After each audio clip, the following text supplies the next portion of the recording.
इखलाक से गिरी हुई हरकतें जो है ना वो कर रही हैं हेरा मानी। हम बेचारी जो औरतें हैं उन पे मुझे तर्ज भी आता है कि यार सोसाइटी ने ऐसे स्टैंडर्ड्स जो है वो सेट कर दी हैं। अस्सलाम वालेकुम एवरीवन, आई होप आप लोग सब खैरियत से होंगे। एक बार फिर मैं हाजिर हूँ कुछ खबरों के साथ। और हेरा मानी की एक वीडियो देखी और मेरी चीखें निकल गई। उस पर मैं बात करूँगी और सजेस्ट करूँगी हेरा मानी को कि she should consult a good psychiatrist. बहुत ज़रूरत है उनको।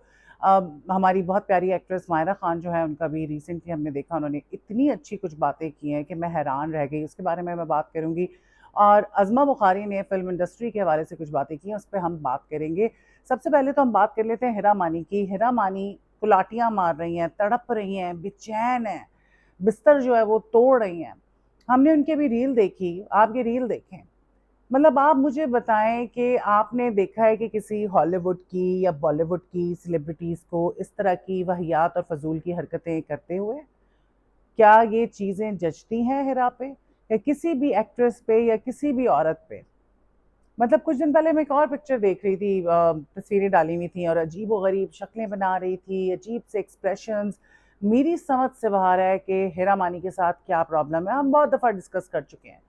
और इंतहाई क्रिंज कंटेंट, मतलब एक तरफ फिजा अली और दूसरी तरफ जो है ना हेरा मानिया, दोनों का मुकाबला चल रहा है कि कौन कितना क्रिंज कंटेंट बनाएगा। लोग भी जो है ना वो भी तरह तरह के कमेंट्स कर रहे हैं, मजाक उड़ा रहे हैं और वो यही कह रहे हैं कि यार मेरे ख्याल से हेरा मानी जो है उन्होंने आज दवा नहीं खाई, इनको डॉक्टर को दिखाने की जरूरत है। और बिल्कुल सही कह रहे हैं लोग, जो हालात नजर आ रहे हैं हेरा के तो उससे यही लगता है कि उनको कोई वाकई दिमागी मसला है, कोई संजीदा दिमागी मसला है। और मेंटल इलनेस जो है, 1 बिलियन प्लस लोग जो हैं इस वक्त पूरी दुनिया में मेंटल इलनेस से सफ़र कर रहे हैं। और मेंटल इलनेसेस जो हैं वो तरह तरह की होती हैं, तरह तरह के डिसऑर्डर्स होते हैं और उनको सीरियसली लेना चाहिए। क्योंकि दिमाग सही है तो सब सही है, दिमाग ही ठीक नहीं है तो फिर इसी तरह की आप हरकतें करेंगे और आपके इर्द गिर्द के लोग जो हैं वो सफ़र करेंगे आपकी इन हरकतों की वजह से। सो हेरा मानी जो है उनकी वीडियो इस वक्त वायरल हो रही है और समझ से बाहर है। मतलब किस किस्म की ये पोजीशन है, क्या तुम दिखा रही हो, शर्ट तुम्हारी किधर जा रही है, शलवार तुम्हारी किधर जा रही है, क्या बद तहजीबी है। इखलाक से गिरी हुई हरकतें जो है ना वो कर रही हैं हेरा मानी इस वक्त। एंड ऑनेस्टली सिर्फ क्रिंज नहीं बल्कि मैं कहूँगी कि शेमलेस, शेमलेस, कंप्लीटली शेमलेस। अच्छा जी, हेरा मानी की वीडियो के बाद जो है अब हम बात कर लेते हैं माहिरा खान की। माहिरा खान जो है बड़ी प्यारी लग रही थी और अभी हमने देखा उन्होंने बड़ी अच्छी बातें की। उन्होंने जो है जो सबसे अच्छी बात की, मैं उसकी तरफ भी आऊँगी लेकिन उससे पहले वरना के हवाले से उन्होंने बात की और उन्होंने ये कहा कि जो उनकी मूवी थी शोएब मंसूर वाली वरना, वो चली नहीं, फ्लॉप हो गई। और उसकी वजह ये थी कि उसमें जो है लड़की जो माहिरा खान करेक्टर प्ले कर रही थी रेप विक्टिम का, वो लड़की जो है सबूत लेने के लिए अपने रेपिस्ट के पास जाती। और ये बात जो है हमारी मुल्क की औरतों को और मर्दों को हजम नहीं हुई। शोएब मंसूर हमेशा इस तरह के टॉपिक्स पे बनाते थे, कमाल के आप कह लें कि वो डायरेक्टर थे, प्रोड्यूसर थे। उन्होंने इतना अच्छा काम कर दिया और अब मुझे नहीं लगता कि उन जैसा एक भी कोई इस वक्त जो है प्रोड्यूसर है या डायरेक्टर है जो उस जैसा काम करे। थॉट प्रोवोकिंग टॉपिक्स पे करते थे, सिनेमाटोग्राफी अच्छी होती थी, किसी किस्म की गलाजत नहीं होती थी और लोग देखने आते थे। तो वरना जो नहीं चली उस पर उनका कहना था कि ये वजह थी और मैं जो है I take full responsibility for it. जबकि मुझे लगता है कि मायरा खान का तो कोई कसूर नहीं था। मायरा खान ने अपना किरदार बहुत अच्छी तरह से निभाया। अब फिल्म नहीं चली तो उसका कुछ नहीं कर सकते और मायरा खान की तो रिस्पॉन्सिबिलिटी बनती भी नहीं है, लेकिन उनका ये कहना था किरदार जो है वो बहुत मुश्किल था। मायरा खान ने जो सबसे खूबसूरत बात की जिसने मेरा दिल जीत लिया वो ये थी कि उन्होंने कहा कि अब जिस उम्र के मैं हिस्से में हूँ मैं इसको एंजॉय कर रही हूँ और मैं करना चाहती हूँ। और मुझे पता है कि जो ये हीरोइन वाले जो किरदार है ना ये अब मेरे पास नहीं रहेंगे, इवेंचुअली चले जाएंगे। तो मैं कुछ नया करना चाहती हूँ, मैं चाहती हूँ कि मुझे आजमाया जाए, मेरे जो स्किल्स हैं, एक्टिंग स्किल्स, अब मुझे ऐसे किरदार दिए जाएं कि मैं भी अपनी एक्टिंग स्किल्स जो है उनको एक्सप्लोर करूँ।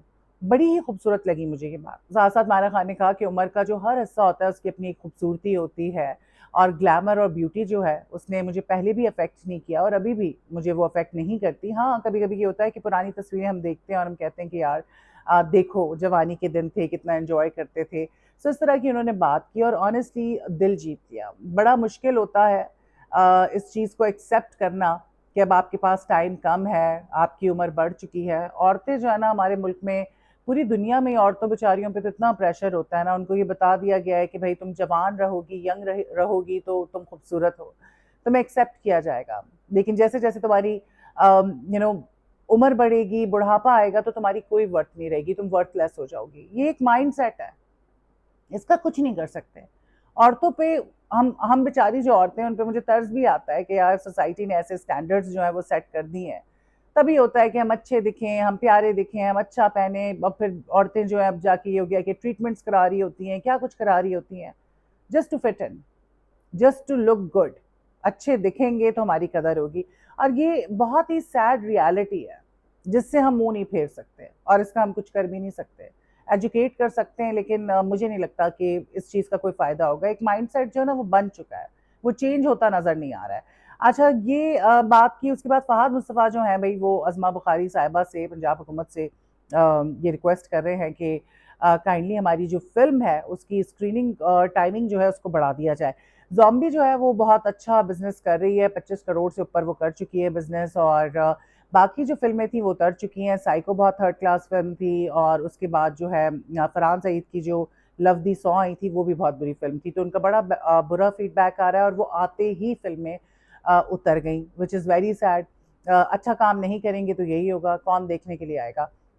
अच्छा, अज़मा बुखारी ने कहा कि भई जेनज़ीज़ जो है ना वो सिनेमा सबसे बड़ी ऑडियंस वो है, और ऐसी मूवीज़ बनाएँ कि सिनेमा तक आप लेकर आ सकें जेनज़ी को। साथ-साथ उन्होंने कहा कि अच्छे टॉपिक्स पे भी फ़िल्में बन सकती हैं, हमारे ड्रामे इतने अच्छे बनते हैं, पूरी दुनिया में ड्रामे देखे जाते हैं, हमारे ड्रामों को कॉपी किया जाता है, तो हम अच्छी फ़िल्में क्यों नहीं बना सकते?